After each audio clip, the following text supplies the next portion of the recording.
Amém? Gênesis 3, de 1 a 8. Quem mais está conosco? Desculpa, eu faço uma sondagem assim por alto. Só tem esses meninos mesmo, mas não são visitantes não, né? Já são da casa, né? Gênesis 3, de 1 a 8 diz assim: ora, a serpente era mais sutil do que qualquer animal do campo que o Senhor Deus havia feito. E ela disse à mulher: sim, Deus tem dito, não comereis de toda a árvore do jardim? E a mulher disse à serpente: nós podemos comer do fruto das árvores do jardim, mas do fruto da árvore que está no meio do jardim, Deus disse: não comereis dele, nem o tocareis, para que não morrais. E a serpente disse à mulher: certamente não morrereis, porque Deus sabe que no dia em que dele comerdes, então vossos olhos serão abertos e vós sereis como deuses, conhecendo o bem e o mal. E quando a mulher viu que a árvore era boa para alimento e que era agradável aos olhos, e uma árvore a ser desejada para fazer alguém sábio, a minha tradução diz assim, uma árvore a ser desejada para fazer alguém sábio. Aqui é a King James, viu? Ela tomou do fruto e o comeu, e deu também a seu marido com ela, e ele o comeu. E os olhos de ambos foram abertos, e eles souberam que estavam nus. E cozeram folhas de figos, e fizeram para si aventais. E eles ouviram a voz do Senhor Deus andando pelo jardim no frescor do dia. E Adão e sua mulher se esconderam da presença do Senhor Deus entre as árvores do jardim. Que Deus nos ensine, amém? Senta um pouquinho. O conhecimento do bem e do mal é uma proposta da serpente para Eva no verso 4, né? Verso 4, verso 5. A serpente diz assim: não, vocês não vão morrer. Se vocês comerem do fruto da árvore que está no meio do jardim, vocês terão conhecimento do bem e do mal. E a mulher viu que aquela árvore tinha sabedoria, conhecimento. E a mulher se envaideceu e olhou para aquela árvore, para aquele fruto, se interessou. E nós somos assim. O problema não é o que não nos interessa, o problema é o que nos interessa. Quando nos interessamos por algo, nós podemos ter problemas com aquilo, porque tem gente que tem obsessão por alguma coisa. Nós temos que tomar cuidado com aquilo que nos atrai demais, que gera uma obsessão, que nos faz ficar ligados. Cada um de nós tem uma coisa assim que nos chama a atenção, e nós ficamos ali presos. E alguém diz assim: rapaz, sai daí, e a gente não consegue sair. E alguém olhando diz assim: como é que se prende numa coisa dessa? Como é que se prende assim? E a gente ali preso. Aquela coisa importante para a gente pode não ser para o outro, mas ali o inimigo percebe. O inimigo percebe o que lhe interessa e lhe derruba por ali.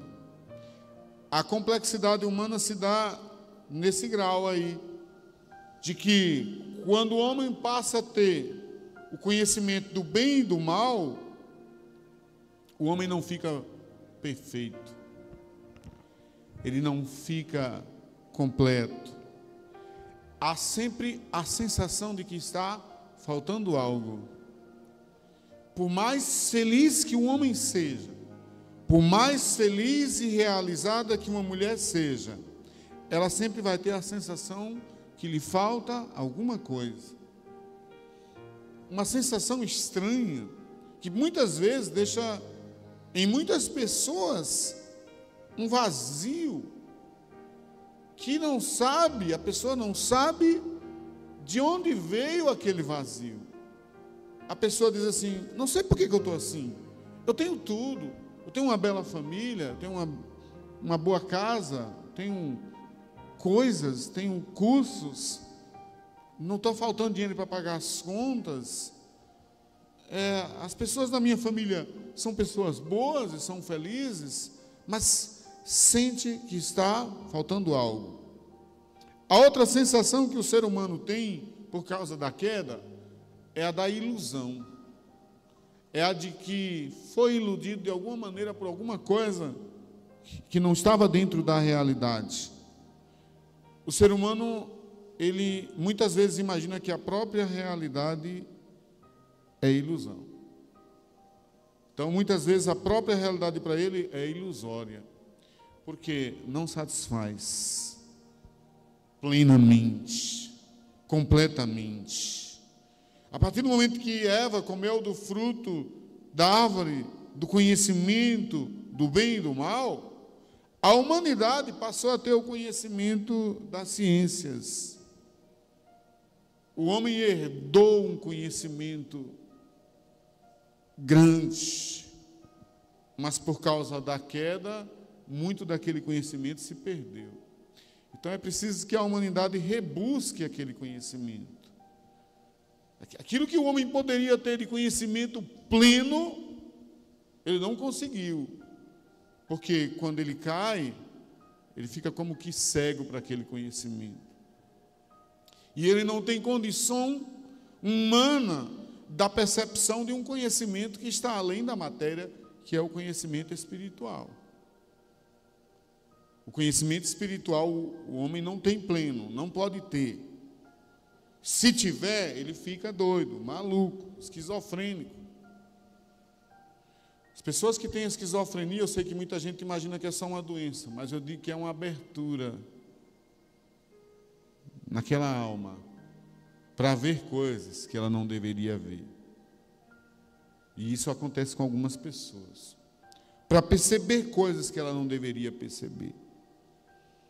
Com a evolução da ciência e da tecnologia, os cientistas de hoje, e eles estão desenvolvendo uma tecnologia, estão desenvolvendo um conhecimento que perpassa pela espiritualidade, pela visão espiritual. Hoje a educação está trabalhando a transdisciplinaridade. Por causa também das questões políticas, em que muitas vezes se disse que o homem deveria ser ateu e a ciência não deveria crer em Deus, hoje a educação está trabalhando essa questão da espiritualidade. O homem integral, o homem pleno, porque os próprios educadores agora estão dizendo, o homem é corpo, ele é alma e ele é espírito. Os projetos educacionais agora não trabalham mais só a ciência e a cultura, trabalham a ciência, a cultura e o espiritual. E esse espiritual aí, nem sempre é o espiritual da Bíblia, e esse é o problema. Porque nós sabemos que existe uma vida espiritual, mas ela está numa batalha.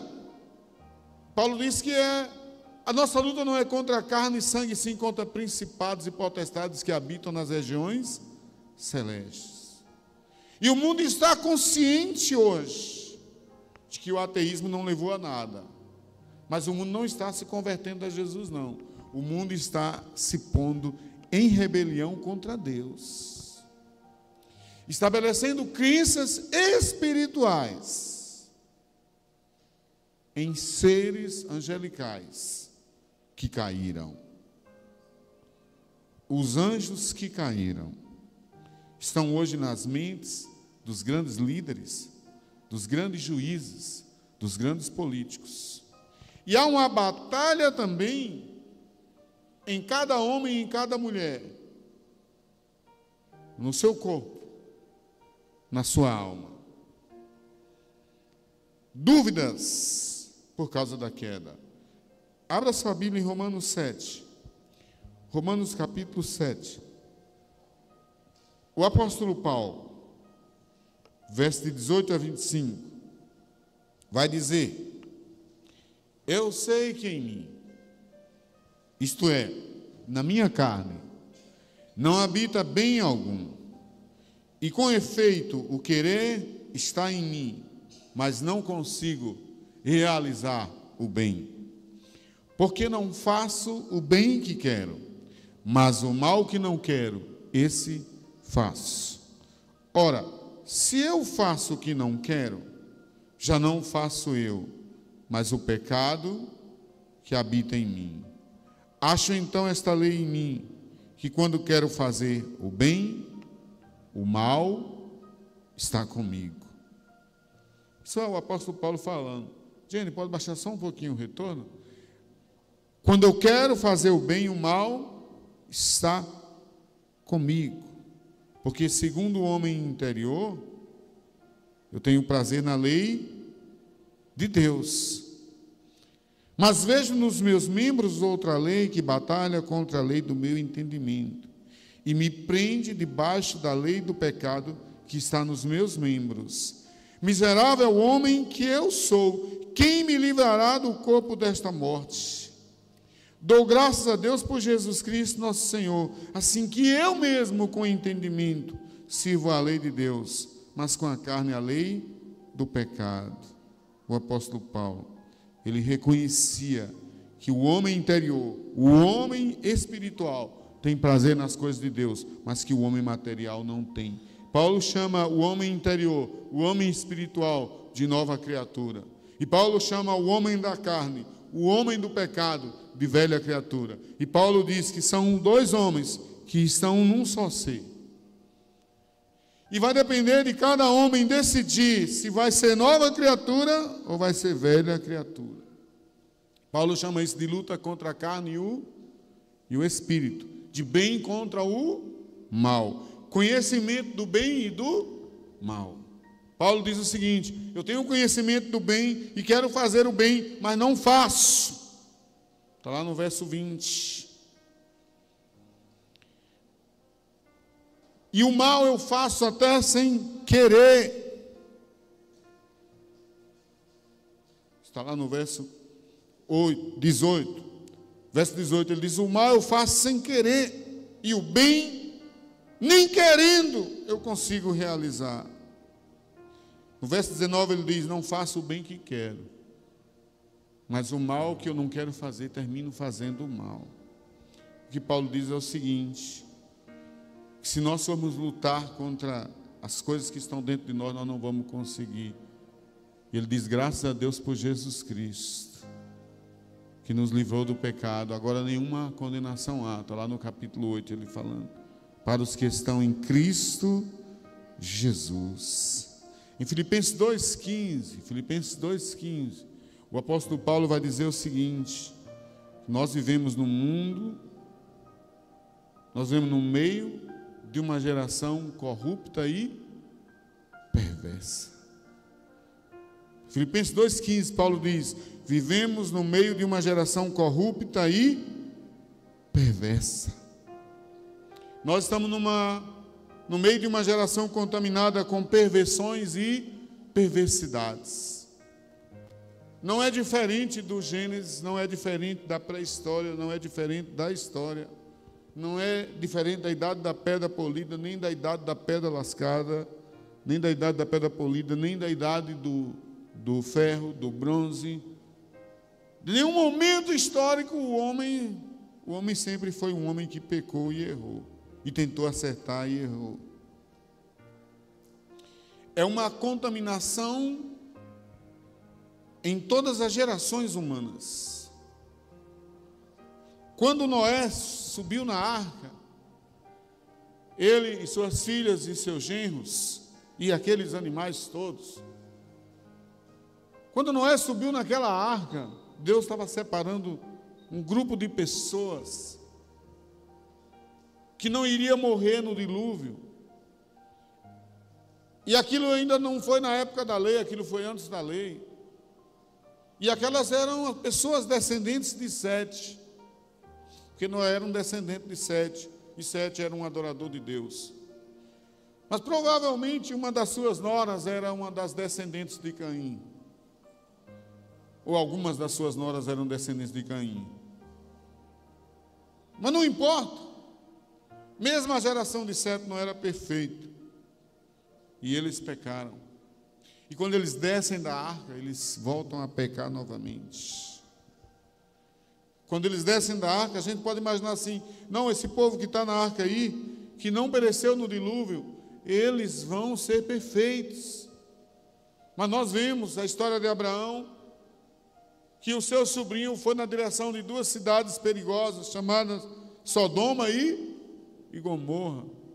E a Bíblia diz que Sodoma e Gomorra, depois que Noé desceu à terra, apareceu duas cidades chamadas Sodoma e Gomorra, que se perverteram de tal maneira contra Deus, que aquelas cidades foram destruídas. Não há nenhum momento da história em que a gente pode dizer assim, neste século, neste milênio, nesta semana, neste dia, os homens estavam plenos de santificação. Em todos os momentos da história nós falamos de guerra. Eu sempre acompanhei livros de história e eu fui um professor de história por algum tempo. Eu fui professor de história, de filosofia, um negócio sério. Não quer dizer nada. Só estou falando aqui por falar. Mas eu sempre fui autodidata nessas coisas. Mas uma das coisas que eu observo quando estudava história e quando estudo ainda, é que é sempre uma luta pelo poder. É sempre uma luta política em que alguém se acha justo em determinada coisa e vai lá e mata o outro. É sempre um uso de ideologias, de religiões. E aí eu fiquei pensando que ao longo da história,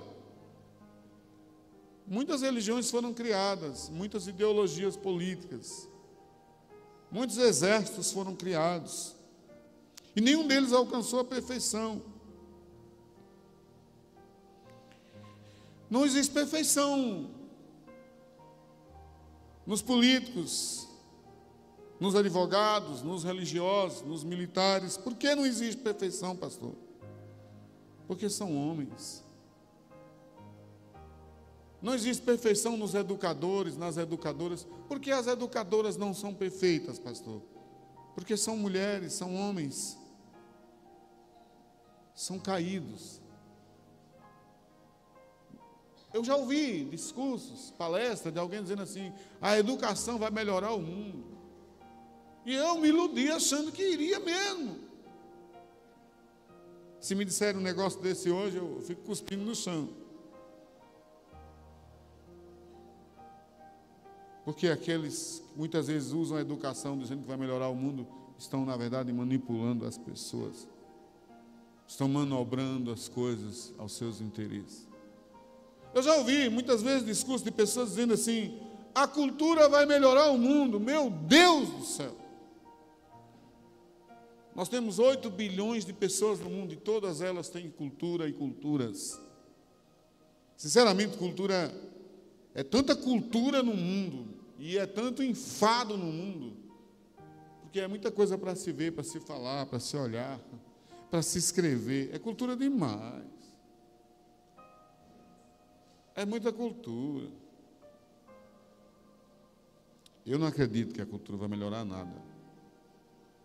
Os grandes pintores, os grandes escultores, as grandes peças de teatro, os grandes filmes, as amostras, as belezas dos museus, das escolas, não vão melhorar nada. Por que não vai melhorar, pastor? Porque o homem está contaminado pelo pecado, com as suas perversões e perversidades. Mas houve um homem de Deus, um filho de Deus, que veio para mudar tudo isso. Atos 4,12 diz assim, nenhum outro nome há dado entre os homens pelo qual devamos ser salvos. E o nome dele é Jesus. Nele não há contaminação nem perversão. Nele não há erro nem engano. Ele diz, o meu reino não é deste mundo daqui, eu não sou. A César o que é de César e a Deus o que é de Deus. Durante muito tempo, no século XIX, as pessoas começaram, durante todo aquele século, durante 100 anos, as pessoas começaram a sair das igrejas e buscar nos livros e na ciência, que era a nova deusa daquele momento, a solução para os seus problemas. Buscaram na psicologia, na psicanálise, buscaram na ciência medicinal a solução para os seus problemas. Eles diziam que iam ter uma evolução tão grande no homem, que o homem teria uma cultura tal que não haveria mais guerra. E então explodiu a Primeira Guerra Mundial. E os homens disseram assim, vamos fazer essa guerra, que vai ser a mãe de todas as guerras para acabar com as guerras. E eles fizeram a Primeira Guerra Mundial e morreu gente. E quando eles pensaram que a guerra tinha acabado, explodiu a Segunda Guerra Mundial em 1940. Em 1941, o mundo estava em guerra. E o homem desistiu de imaginar que iria acabar com a guerra. É um homem caído. A nossa ciência está contaminada. Ela é boa. Ela só não é perfeita. Está contaminada pelo pecado. Pastor, por que a ciência não é perfeita? Porque o cientista tem o conhecimento do bem e de que mais? Do mal. Onde ele herdou esse conhecimento? Lá na árvore, lá quando Eva comeu do fruto. Conhecimento do bem e do mal. O cientista pode ser bom, pode ser mal. A ciência é faca de dois gumes, pode fazer o bem, pode fazer o mal. A verdade é que o manipulador cientista é um ser humano caído. Ele está lá no laboratório e ele está caído. E ele pode fazer vacinas e pode também gerar doenças. Há pessoas discutindo aí se essa pandemia não foi criada em laboratório. E se foi criada em laboratório, foi criada por cientistas. Essa pandemia que se espalhou pelo mundo. E os laboratórios promoveram a vacina. E quem promoveu a vacina ganhou R$1, não foi? Eles ganharam bilhões. Eles estão ricos com essa vacina. Como diz o povo lá do sertão, lavaram a burra. Porque foi dinheiro, viu, Gris? Os laboratórios ganharam muito dinheiro com essa vacina. E ainda estão ganhando. Já inventaram a quarta e a quinta. Eles que vão para lá com o negócio deles. Então, mais não. Eu não virei jacaré, não. Mas eu vi muita gente entortando o pescoço. Graças a Deus eu não senti nada. Eu tomei 3 vacinas e não senti nada. Eu nunca fui contra a vacina. Eu sempre tomei. Mas aí tem vacina demais agora, né? Estão inventando outras. Quero mais não, ó. Se vocês quiserem tomar, fica à vontade. Não tenho nada contra, viu? Vamos lá, embora. Eu não quero. Zé não quer mais não? Eu também não quero. Eu não quero, acabou. Vai furar outro. Você fura meu braço, bota a doença no meu corpo e ganha bilhões. Poxa, não, tem alguma coisa errada aí, né? Enfim, tinha que tomar, porque a pandemia estava aí. Porque a ciência faz remédios, pastor, que cura, faz vacinas que cura, mas também faz bombas para matar. Porque o seu manipulador é humano e caído. Porque o cientista tem conhecimento do bem e do mal. O filme mais famoso que tem aí agora, como é o nome do filme, Jennifer? O filme mais famoso que tem, sem ser a Barbie, que a Barbie eu não vou ver. Eu não vou ver a Barbie. Oppenheimer. Ele criou o quê, o Oppenheimer? O criador da bomba atômica. O Oppenheimer, ele criou a bomba atômica. E dizem as más línguas que essa bomba foi criada com orientações de anjos caídos. Que a fórmula de física, de criação das bombas atômicas, elas vêm de um lugar secreto, muito secreto. Acho que não... os próprios cientistas acham que não é só uma coisa de matemática, não. Tem algo a mais aí. E eu não duvido mais, depois disso tudo, da transdisciplinaridade, eu não duvido. Billy Graham e alguns pastores diziam que a bomba de nêutrons foi criada no inferno. Há estudos na NASA de pesquisa em buracos negros para decifrar o mistério que há no buraco negro. Stephen Hawking, que era um grande pesquisador, que foi professor da Universidade de Cambridge, um grande físico nuclear, e ele dizia que no buraco negro tem um mistério. E ele era um cientista, né? Ele escreveu Uma Breve História do Tempo. Eu li várias vezes esse livro. E era interessante. O que tem num buraco negro? Um inferno total. E o que é um buraco negro? É o espaço morto de uma estrela que morreu ali. Mas onde estão os anjos que pecaram? A Bíblia diz que eles estão presos em cadeias, nas trevas.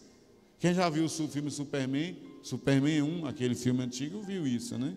Os inimigos de Kal-El são jogados numa espécie de limbo, caem numa espécie de espelho quadriculado e vão pelo universo, né? e ficam presos numa espécie de buraco negro. Eu sei que é só filme, os irmãos, é só filme, pastor. Mas esses filmes, eles têm alguma orientação aí.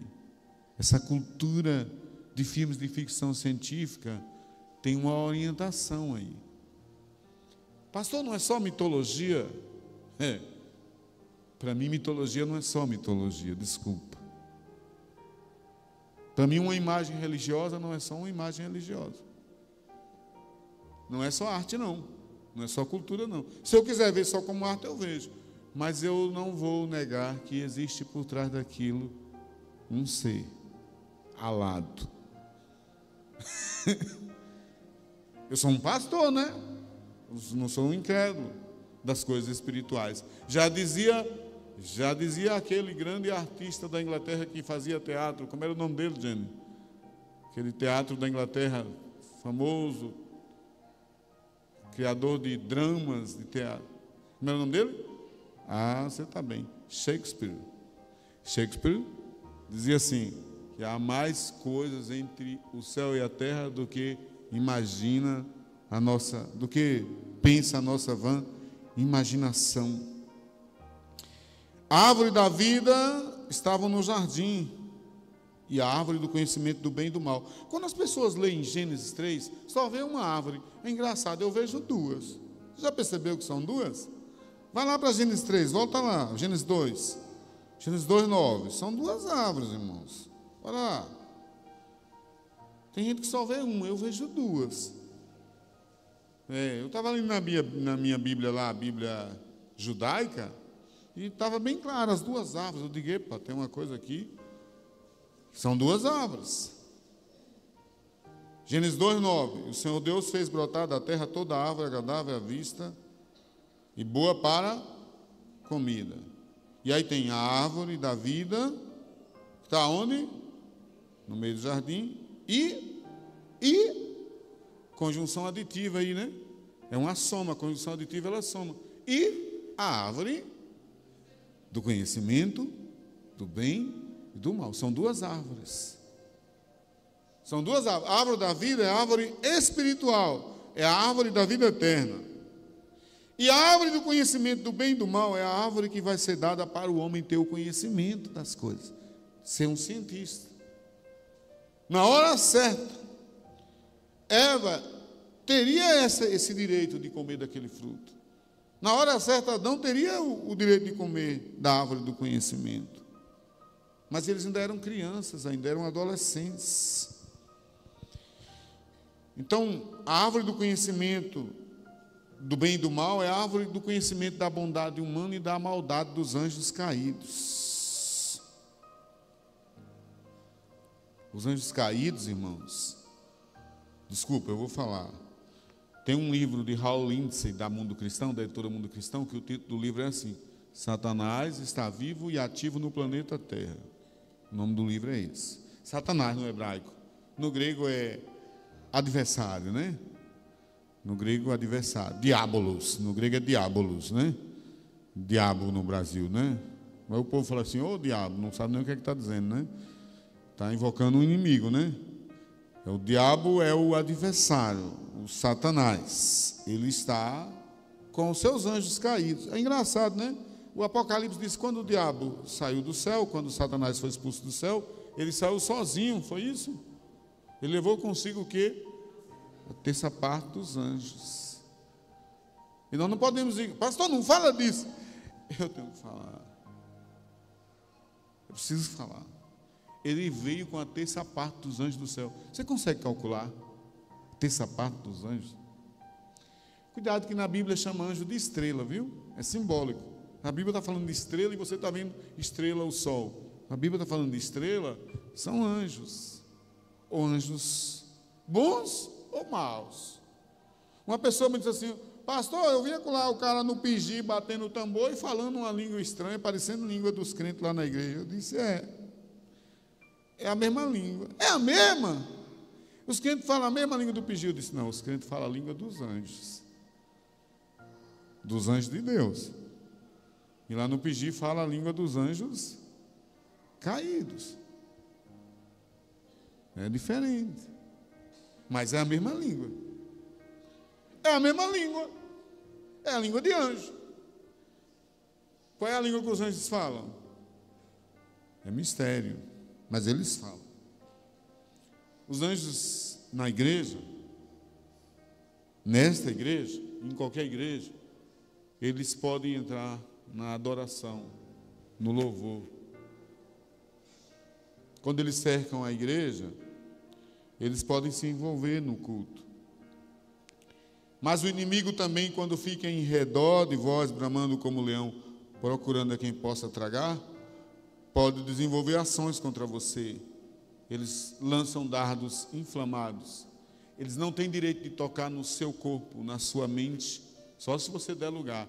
Mas eles lançam dardos de ciúme, dardos de inveja, dardos de ódio. Informações científicas. Se o cientista abrir a mente dele, faz um pacto com o inimigo para receber conhecimentos, ele recebe. Se o cientista abrir a mente dele para receber informações, uma espécie de cola de anjos para criar a bomba atômica, ele recebe. Falei, né? Vamos botar para fora da igreja não, né? Recebe. Se ele disser assim, como é que faz para a gente fazer uma bomba aqui? Deus não vai dizer para ele. Mas ele tem na sua mente o conhecimento do bem e do mal. Esse relógio está certo? Que eu olho ali 9h30, eu olho 8h30, eu olho 8h30. Esse relógio não está certo. Está certo? É isso mesmo, né? Está certo. Pensei que eu estava errado. Meu Deus, o relógio está do mesmo jeito. Não mudou não, né, Raí? É o mesmo relógio, né? A árvore do conhecimento do bem e do mal. Lá tem todo o conhecimento para a criação de supersônicos, foguetes, naves espaciais, satélites que lançam cabos de TV, lançam canais de TV, internet. Todo o conhecimento da internet está naquela árvore do conhecimento do bem e do mal. A internet ela é boa.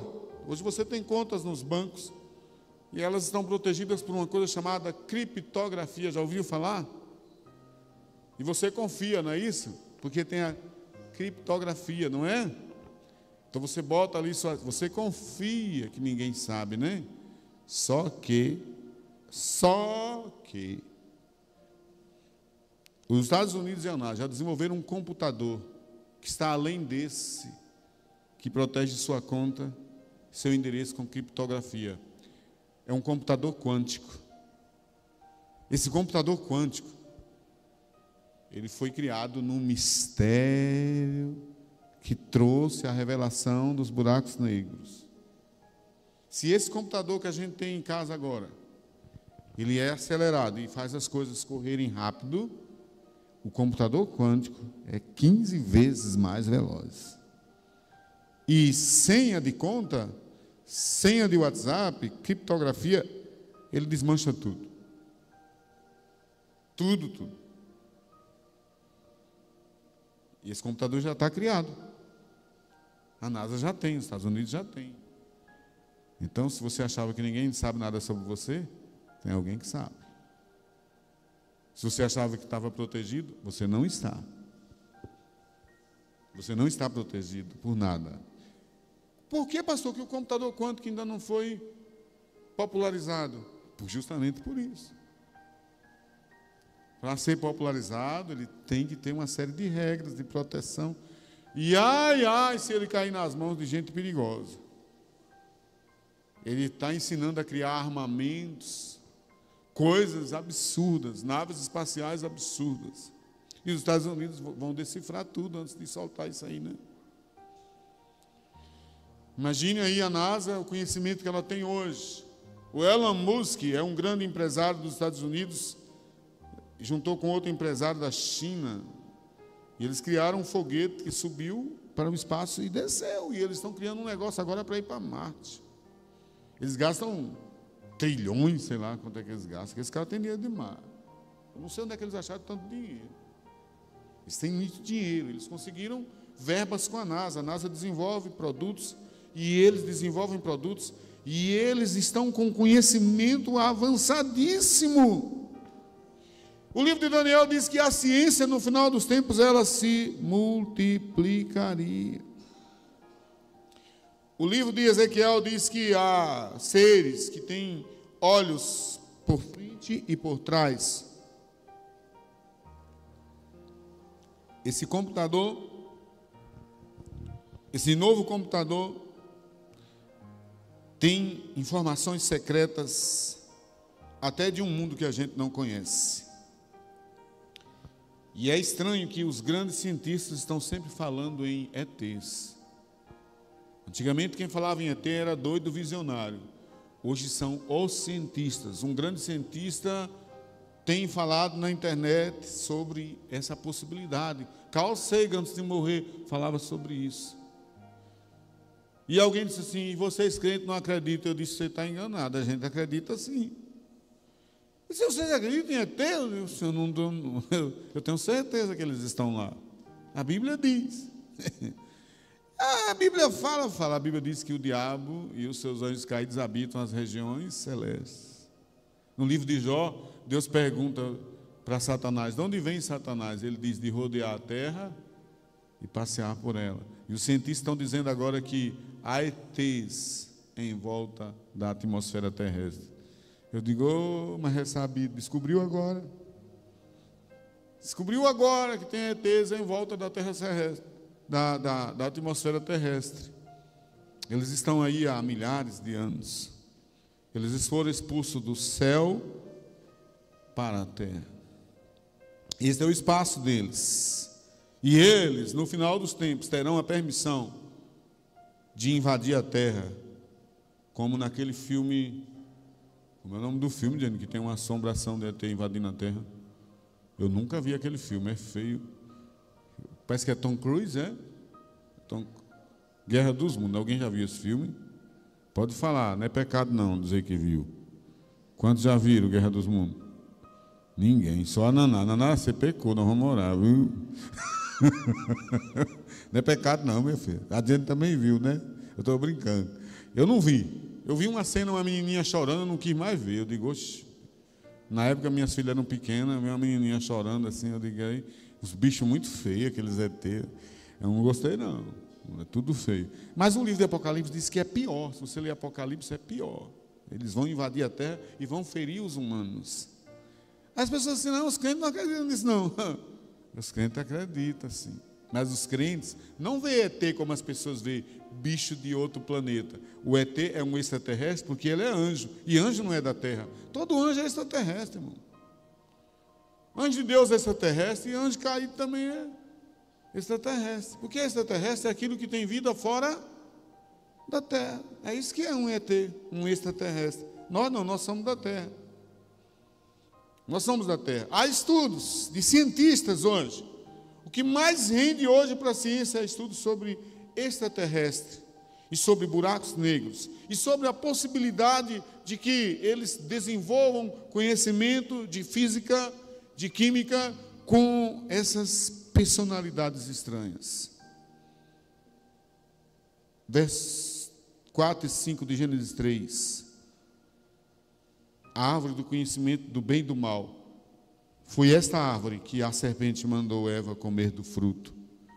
Havia duas árvores: a árvore da vida eterna e a árvore do conhecimento do bem e do mal. A serpente diz assim, verso 4, Gênesis 3, 4. Então a serpente disse à mulher: certamente não morrereis, porque Deus sabe que no dia em que dele comerdes, se abrirão os vossos olhos e sereis como Deus, sabendo o bem e o mal.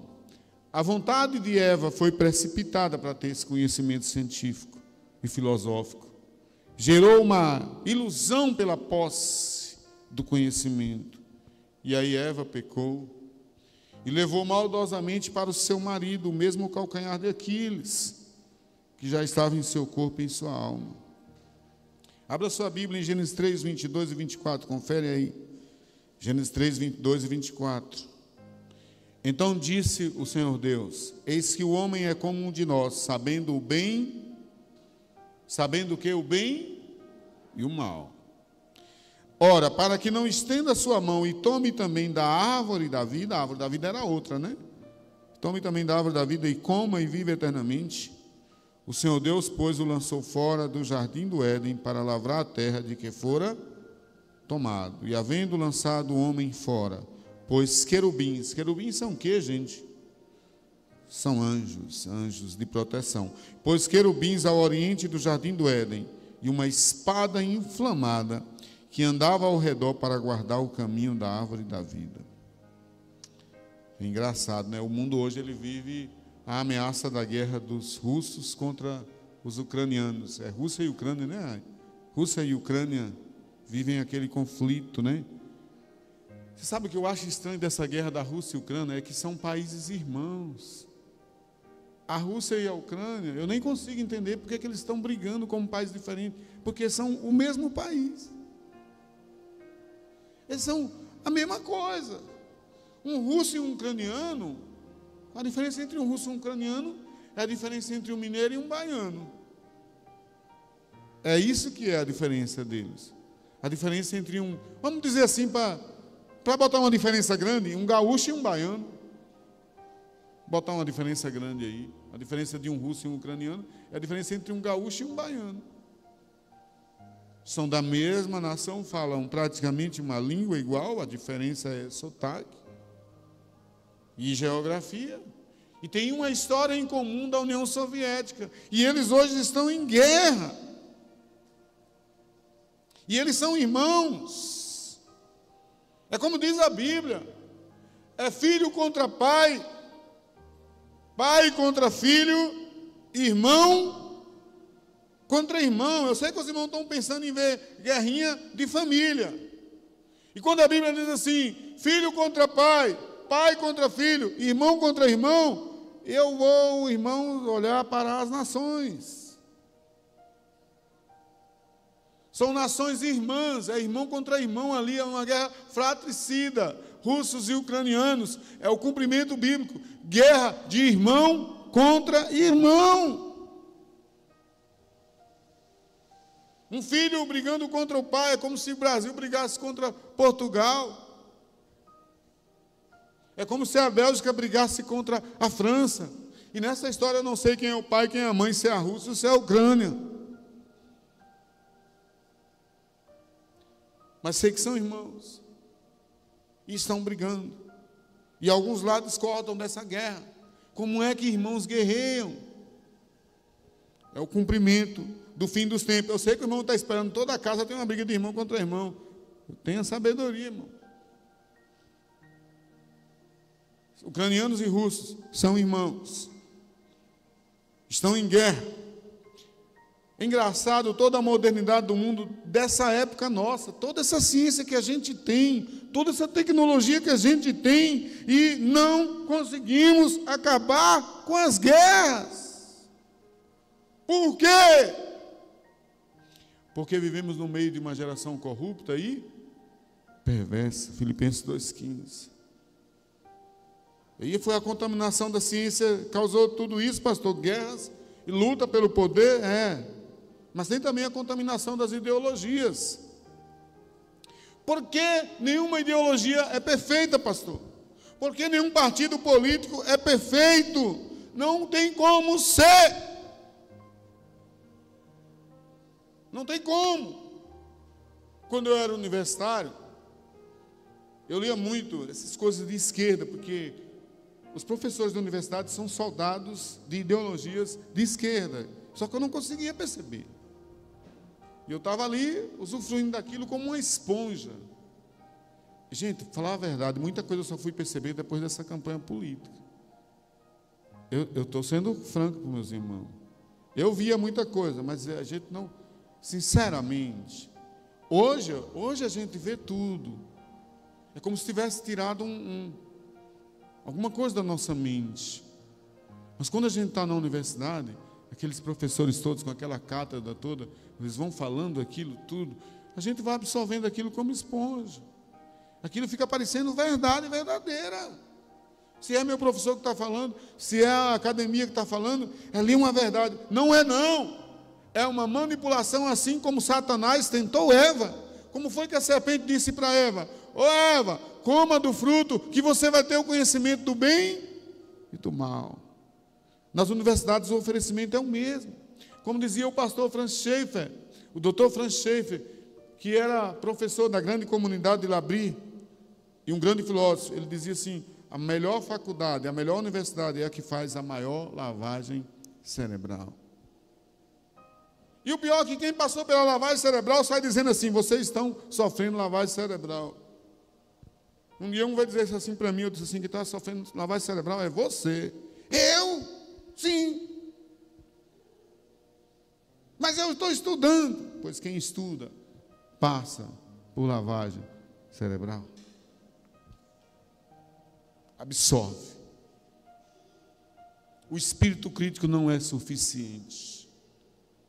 Só tem um espírito que consegue nos proteger com o escudo de Deus, o Espírito Santo. O Espírito Santo de Deus é suficiente para fazer você ter a visão e se proteger com o escudo da fé. Nenhuma ideologia é perfeita, por quê, pastor? Porque o seu manipulador é humano e caído e tem o conhecimento do bem e do mal.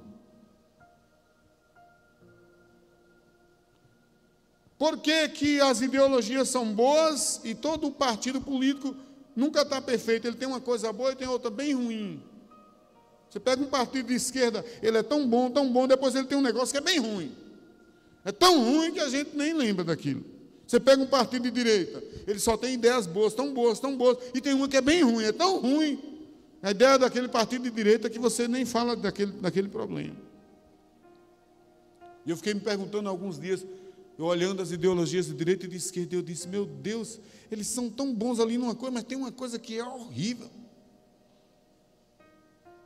Irmão Reini, eu queria saber por quê, mas eu não conseguia entender, e Deus me disse: porque são homens caídos que criam as ideologias.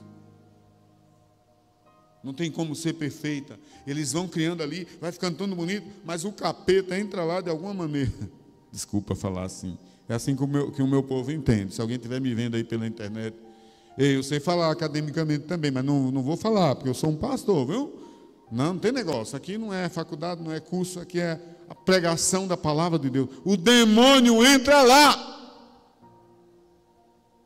Ele entra lá, naquele momento em que eles estão com aqueles planos todos. Nós vamos ajudar aqui, a educação aqui, a saúde aqui, não sei o quê. O capeta consegue entrar num daqueles lá, num daqueles Judas lá. No meio dos discípulos de Jesus, no meio dos apóstolos de Jesus, 12 eram apóstolos, mas um deu lugar para o diabo. E Jesus disse assim: o diabo está dentro de você, Judas. Se no meio dos apóstolos o diabo entrou em um deles, e eram 12, imagine na hora de criação de ideologias políticas, o diabo entra num bocado daquele lá. Entra não, tem uns que já andam com ele lá. E aí você fica: esse partido é que é bom, esse candidato é que é bom, esse candidato pode ser até crente. Ó, o cão está solto, está amarrado. Sai daqui também. Esse candidato, ele pode ser até uma pessoa boa, mas ele não é perfeito. A Bíblia diz que Satanás, a Bíblia diz em Apocalipse, Satanás saiu para enganar as nações, os líderes, as maiores autoridades do mundo, e fazer com que eles se levantem contra Deus. E está acontecendo agora. Olha a palavra ideologia, já ouviu falar essa palavra? Mas tem também a palavra demonologia, parecido, né? Ó, ideologia, demonologia. Tem ideologia de homens e tem demonologia. A demonologia quer dizer que anjos caídos influenciaram nas ideologias dos partidos políticos. A demonologia é mais forte do que o que você imagina. Muitas vezes, o indivíduo que está criando a ideologia é formado na universidade, não sei das quantas, é catedrático. E aí você pode pensar assim: não, mas se isso aqui foi criado por um grande doutor, formado na Sorbonne, formado em Cambridge.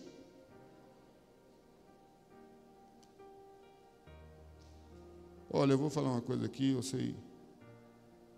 Eu sei que meus irmãos não vão botar para fora da igreja.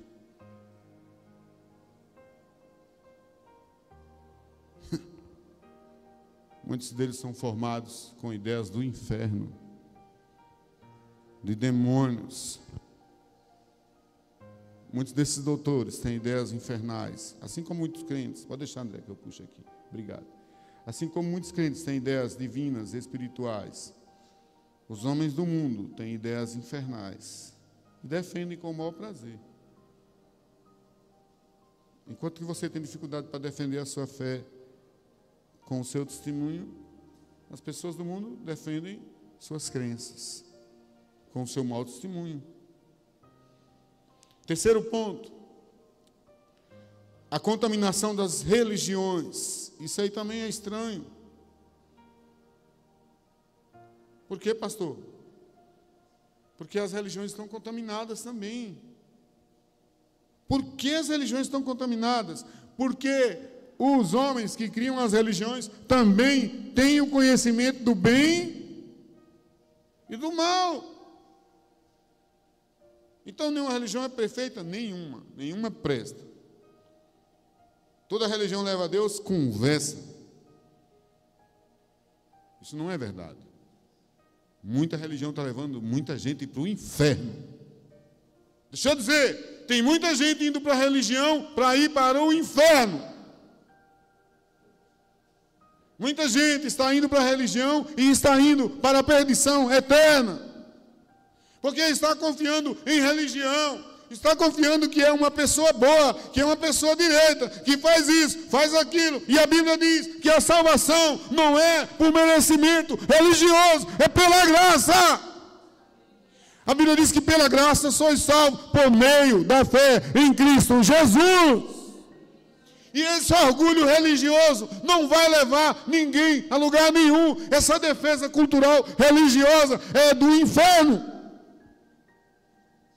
Satanás não quer ir sozinho para o inferno, quer levar muita gente. Ele tem estratégias aí para fazer com que o mundo fique todo religioso. Todo mundo está religioso agora. Você não é religioso, não, pastor? Não, não sou. Eu não teria como eu ser.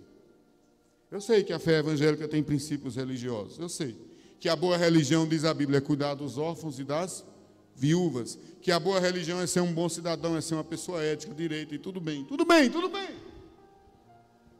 Qualquer um consegue fazer isso. Até um pajé consegue fazer isso. Um pai de santo também consegue ser um bom cidadão, um pajé. Qualquer um consegue. Um padre, um pastor. Um ateu consegue. Um ateu consegue ser um bom cidadão, pagar impostos em dia e andar direito dentro da lei. Deixa eu dizer mais.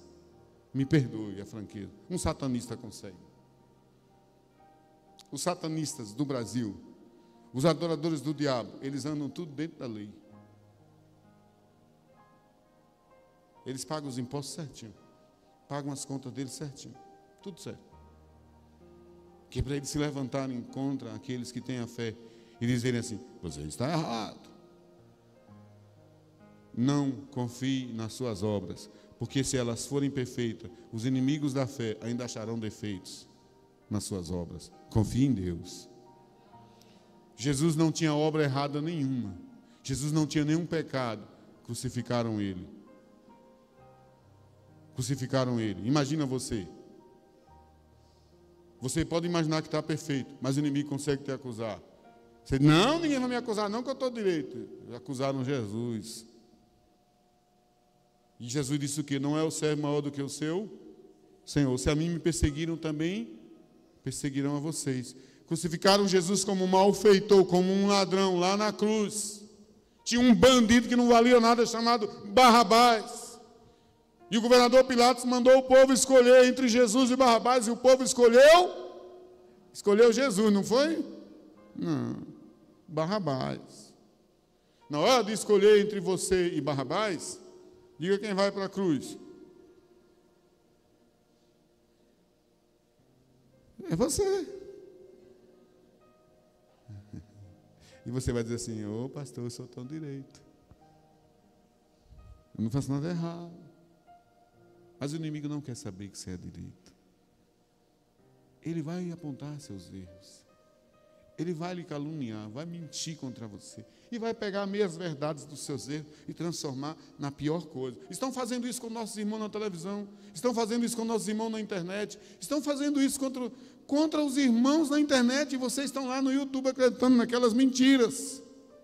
Não, pastor, mas tem coisa ali que é verdade. Se for, e se for? Lembre que nossos irmãos são perseguidos com calúnias e mentiras o tempo todo. Lembre que você também é. E não confie naquelas boquinhas de elogio. Você é uma pessoa boa, tão legal, um crente como você é bom. Amém. Então vai se converter.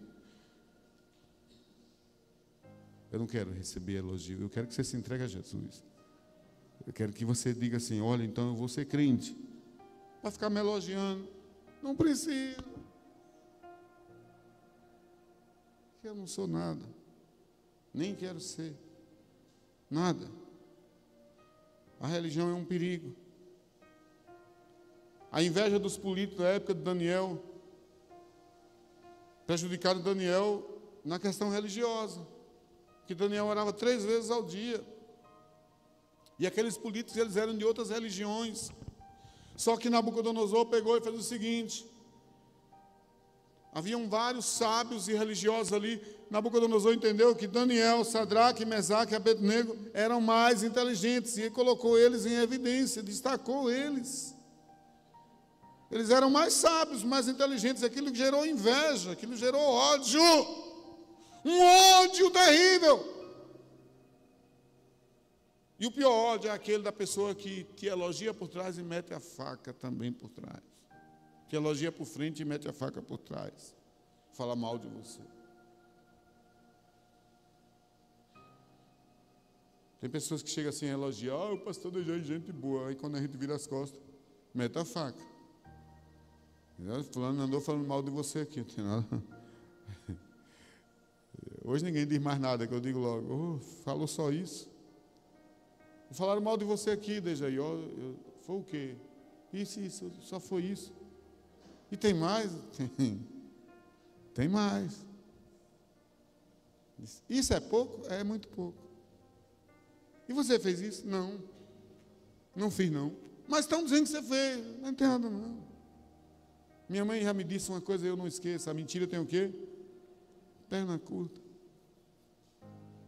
Perna curta. E se eu errei mesmo, eu só posso pedir perdão. Perdão, eu errei. E se eu não errei, eu não vou nem me defender. Eu não tenho do que me defender, não. Talvez eu deva explicações para a igreja e para os irmãos, mas para pessoas que não são da fé, não. Não que eles não entendem. Mas Daniel, ele foi perseguido pelas pessoas que se diziam amigos dele, colegas dele. Ele estava orando, as pessoas falaram, está orando, ó. Joga na cova dos leões. Sadraque, Mesaque e Abednego foram jogados aonde? Na cova de fogo. O leão foi Daniel, né? Sadraque, Mesaque e Abednego na cova dos leões. Na época da rainha Esther, que foi a Miss Mundo naquela época lá, né? Rainha Esther. Miss Nacional, não sei como é que dá o nome da Miss Brasil, né? Miss Brasil, Miss Mundo, é assim que fala, é? A Esther ganhou um concurso de beleza na Pérsia. Miss da Pérsia, né? Ela ganhou um concurso de beleza. E ela passou a ser a rainha. E um cara lá se levantou contra o seu primo. O Ramã, que era primeiro-ministro lá da Pérsia, se levantou contra Mordecai. E Mordecai era primo de Esther, mas não era só primo, era aquele primo pai. Ele, além de ser primo dela, ele criou a menina. Ele era praticamente o pai de criação. E ele levantou nas leis da Pérsia leis de perseguição contra o povo de Deus e indiretamente contra Esther. Ele levantou uma forca para Mordecai e ele foi enforcado na própria forca, porque a Bíblia diz que quem abre uma cova nela cairá. Mas eu queria dizer para o irmão assim, os inimigos da fé vão fazer leis contra a gente. Não tem jeito, a gente pode orar, mas eles vão trabalhar. Eles trabalham todo dia. Pastor, eles não têm tanta força assim não, eles têm redes de televisão, jornalistas, redes de comunicação, eles têm ministros, eles têm senadores, deputados, eles têm uma parte de pessoas também dos militares, eles têm religiosos, eles têm uma parte de pessoas dos empresários, eles têm uma parte de políticos, eles têm força. E eles têm os demônios do lado deles.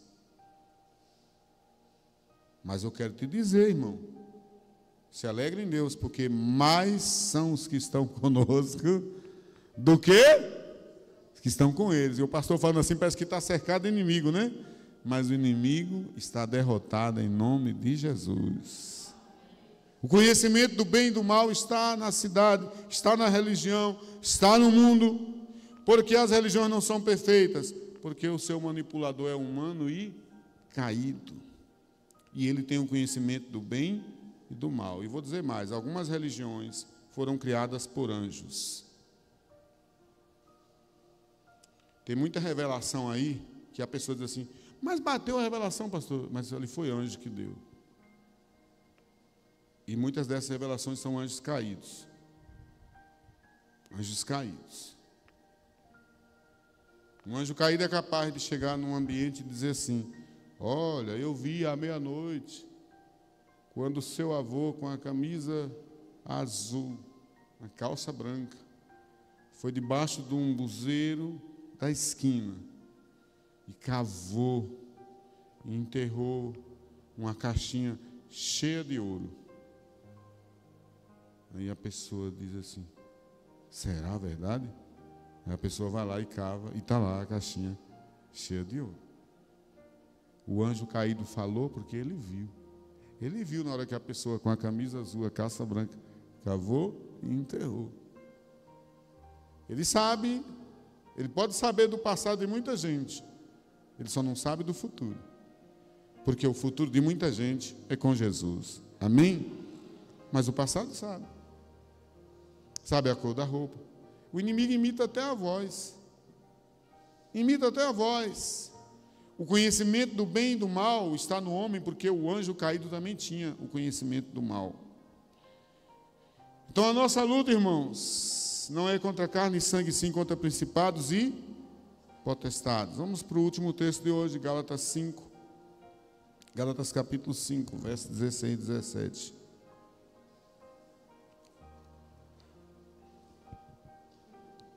Digo, porém, andai em espírito e não cumprireis a concupiscência da carne, porque a carne cobiça contra o espírito, e o espírito contra a carne, e esses opõem-se um ao outro, para que não façais o que quereis. Paulo disse, o bem que eu quero fazer eu não faço, mas o mal eu faço até sem querer.